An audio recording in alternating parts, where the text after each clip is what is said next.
Энэ залуу эмэгтэй бол Девани Эскобар 18 настай. Хууль зүйн чиглэлээр суралцдаг оюутан байв. Тэрээр 2003 оны 9-р сарын 4-нд Мексикийн зүүн хойд хэсэгт байрлах 1 сая гаруй хүн амтай Монтеррей хотод төрсөн байна. Энэ хот нь Нуэво Леон мужийн нийслэл юм. Эцэгийнх нь нас барсны дараа тэр ердөө 1 нас 4 сартай байхад нь авгах болох Марио түүний эхнэр Долорес нар хууль ёсоор өргөж авчээ. Энэ хоёр хүн Деванийг өөрсдийн төрсөн охин шиг өсгөж Нуэво Леоны автономт их сургуульд хууль зүйн чиглэлээр суралцж байжээ. Энэ хэрэг 2022 оны 4-р сарын 8-ны орой эхэлдэг.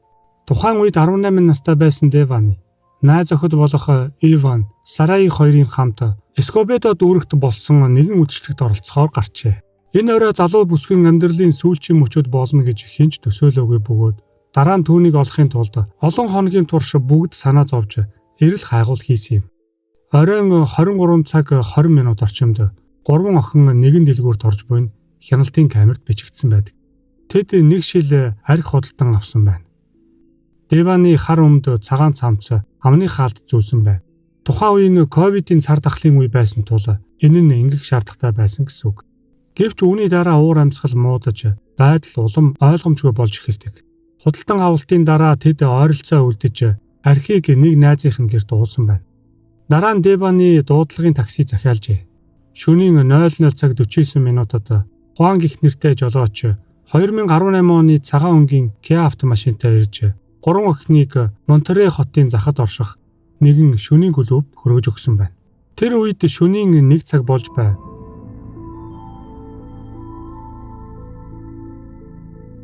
Үүнээс хойш үйл явдал нэлээд ноцтой болно. Хяналтын камерын бичлэгт Девани шөнийн 3 цаг 29 минутад шөнийн клубээс яаран гарч буйн харагддаг. Тэр маш их сандарсан байдалтай байсан бөгөөд нэг залуу түүнийг хоргоож нилээн маргалдаж байгаа нэлт байна. Тухайн залуугийн хэн болох нь хизээч тогтоогдоогүй. Учир нь мөрдөн байцаагчид энэ маргааныг хэргийн үйл явцтай ямар ч хамаагүй гэж үзсэн юм. Гэвч бичлэг дээр Девани түүнийг өшөглөж холдуулахыг оролдож буйн харагддаг. Девани түүнээс холдон зүхтах гэж байгаа мэт хөдөлгөөн хийж байна. Байдал маш ойлгомжгүй. Эдгээр бичлэг нь бие махбодын зөрчил байсан гэдгийг тодорхой харуулдагч тухайн залуу Деваниг таньдаг байсан эсэх. Эсвэл тэдний хооронд яг юу болсон талаар тодорхой хариулдаггүй. Харин хэрэг болсны дараа Деванигийн хоёр найз илүү дэлгэрэнгүй мэдээлэл өгсөн байна. Тэдний хэлснээр Девани тухайн орой маш их догдолж тайван бус байдалтай байсан бөгөөд клубт байсан зарим хүмүүстэй зөрчилдөөн үүсгэсэн байна. Мөн тэд орон нутгийн телевизээр Деванигийн тухай хэлэхдээ бүр тэднэрүү дайрсан гэж мэдүүлжээ. Тэдний хэлснээр үл таних хүмүүс түүнийг тайвшруулахыг оролдсон бөгөөд тэр маш их согтуу байсан гэж. Тиймээс хяналтын бичлэгт харагддаг залуу нь түүнийг тайвшруулах гэж оролдсон хүмүүсийн нэг байсан бөгөөд Деваниг таньдаггүй байсан гэж тэд мэдүүлсэн юм. Энэ явдлын дараа хоёр найз нь өмнө нь тэднийг хүргэж ирсэн жолоочтой айп ашиглалгүйгээр дахин холбогдохоор шийдсэн байна. Тэд жолоочийн утасны дугаараар шууд холбогдож арх уусан тайван бус байдалтай байгаа Деваниг ирж аваач гэж хүсжээ. Энэ нь хожим мөрдөн шалгалтаар батлагдсан. Тэр хэд хэдэн удаа бөөлжсөн байсан бөгөөд тэд яахаа мэдэхгүй байв. Шөнийн 3 цаг 29 минутаас 3 цаг 36 минутын хооронд тэд жолоочтой WhatsApp-аар мессеж солилцсон байна. 3 цаг 55 минут жолооч ирж Девани цагаан машинд суусан. Гэвч бичлэгээс харахад машин шууд хөдлөөгүй. Тэдний хооронд урт яриа өрнсөн бололтой харагддаг. Жолоочийн мэдүүлснээр тэр их ууртай байсан бөгөөд яг тодорхой хаягаар хэлэхээс татгалзсан. Бүр машинд үлдэхийг ч хүсээгүй гэжээ. Гэсэн ч жолооч эцэст нь хөдөлж замд гарсан байна. Гэвч зорьсон газараа хүрээгүй.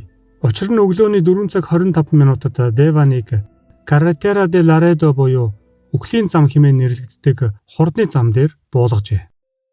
Энд нэг баримт хэлэхэд 2021 онд л гэхэд Монтеррей, Нуэво Ларедотой холбогддог 219 км урт энэ замын хэсэгт дор хаяж 77 хүн алга болсон байдаг. Мөн 2021 оны 4-р сарын 12-нд Техасаас ирсэн нэг гэр бүлийн 3 гишүүний зогцос усны савнаас олдсон юм. Тиймээс энэ зам маш аюултайд тооцогддог. Ингээд хэрэгээ цааш нь үргэлжлүүлье.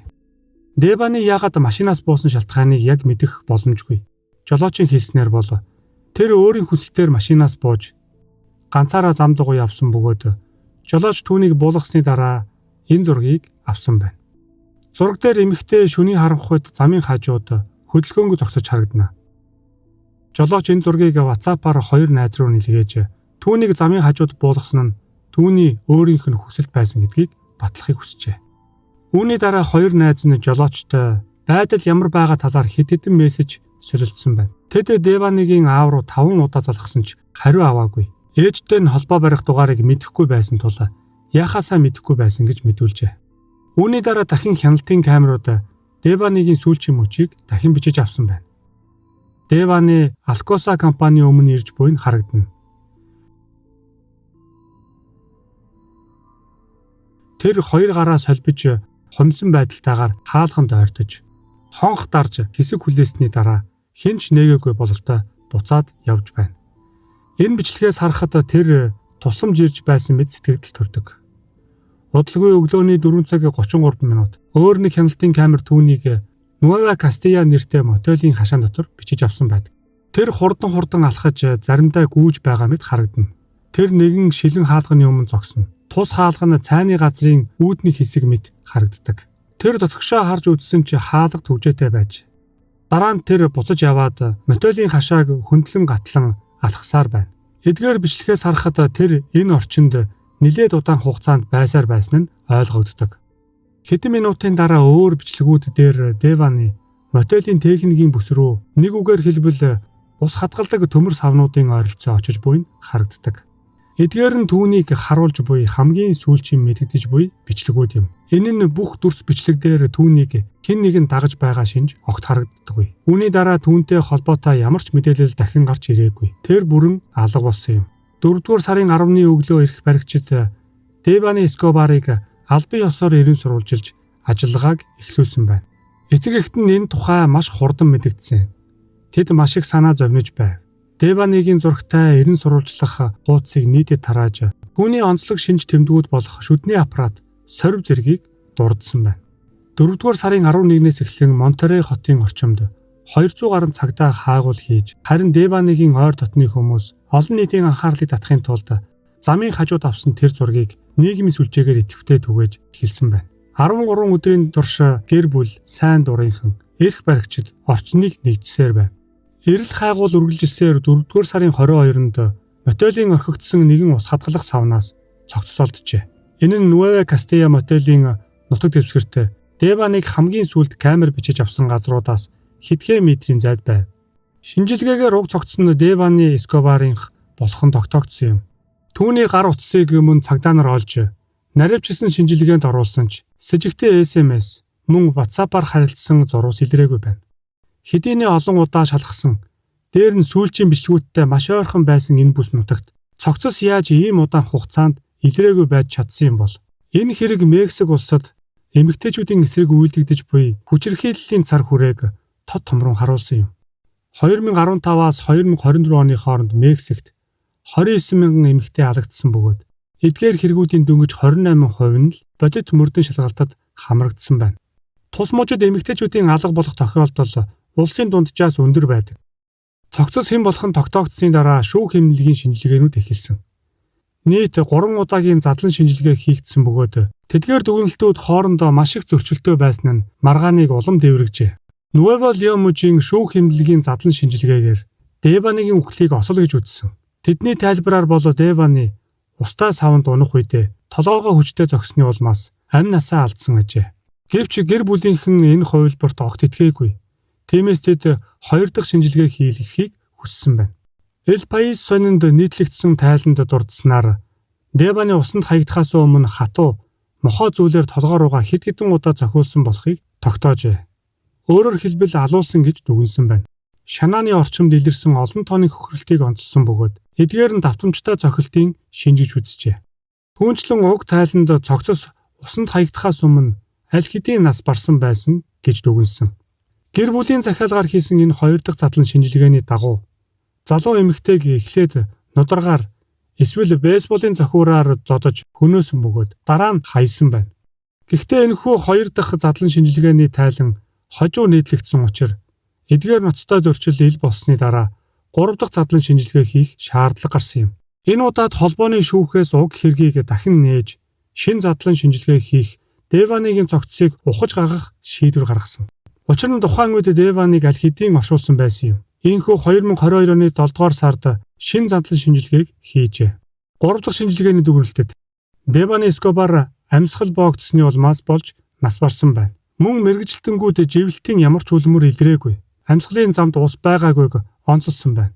Түүнчлэн энэ 3 дахь шинжилгээнд бэлгийн хүчирхийллийн ямар ч нотлохоо илрээгүй гэжээ. Ийхүү энэ 3 дахь тайлан өмнөх 2 дүгнэлтийг хоёулангийн няцаасан юм. Өөрөөр хэлбэл энэ нь осол болон санаатай аллага байсан нь батлагдаагүй. Ийм бүрэн зөрүүтэй дүгнэлтийн улмаас Деваныгийн яг юунаас болж хаанаас барсан гэдэг асуулт өнөөдрийг хүртэл нээлттэй хэвээрүүлсэн байна. Шүүхийн төвшөнд одоогоор ямар нэгэн гол сэжигтэн албан ёсоор тогтоогдоогүй байна. Өнөө хүртэл гарсан цорын ганц бодит шүүхийн шийдвэр гэвэл 2023 оны 1-р сард Нуэва Кастия мотелийн 2 хуучин ажилтныг яллагчаар татсан явдал юм. Тэд бол тухайн мотелийн өмнөх удирдах ажилтан Ана, тухайн үед хүлээн авахчаар ажиллаж байсан Эли Данар байв. Мексикийн шүүх тэднийг нотлох баримт нуунд дарагдуулсан. Мөн их баригчдад худал мэдүүлэг өгсөн хэрэгээр шүүхэд шилжүүлэх шийдвэр гаргасан.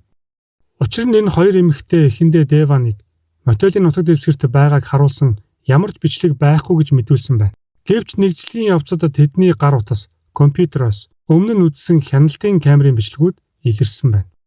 Тэд яагаад эдгээр дүрс бичлэгийг нуунд дарагдуулсан бэ? Энэ асуулт одоо ч хариултгүй. Ямар ч байсан эдгээр 2 эмэгтэй өнөөдөр сул чөлөөтэй байгаач шүүх хурлаа хүлээж байна. Залуу эмэгтэйн үхлийг тайлбарлахын тулд 3 үндсэн хувилбар дэвшүүлсэн боловч өнөө хүртэл тэдгээрийн аль нь ч баттай нотлогдоогүй байна. Эцэст нь Деваныгийн яг яаж, хэн, ямар нөхцөлд хөнөөсөн нь тодорхойгүй хэвээр байна. Түүний нэр Мексик дэх феминист хөдөлгөөний бэлэгдэл болж эмэгтэйчүүдийн эсрэг хүчирхийллийн эсрэг тэмцлийг улам эрчимжүүлсэн юм. Түүний энэ учир битүүлэг байдалтайгаар замын хажуу зогсож буй зураг, жагсаал цуглаан дээрх постэр, граффитид дахин ашиглагдаж, мянган хүн шударгаас нэхэн жагсаж, олон улсын хэвлэлүүд ч түүний түүхийг онцлон мэдээлсэн юм. Гэвч үнэн ил болоогүй. Ингээд энэ түүхээ энд хүрээд өндөрлөж байна. Чимээгүй байх тусам шударгаас улам холдож, үнэн хизээд дэргэд байдаг гэдэг. Today's Crime байлаа. Баяртай.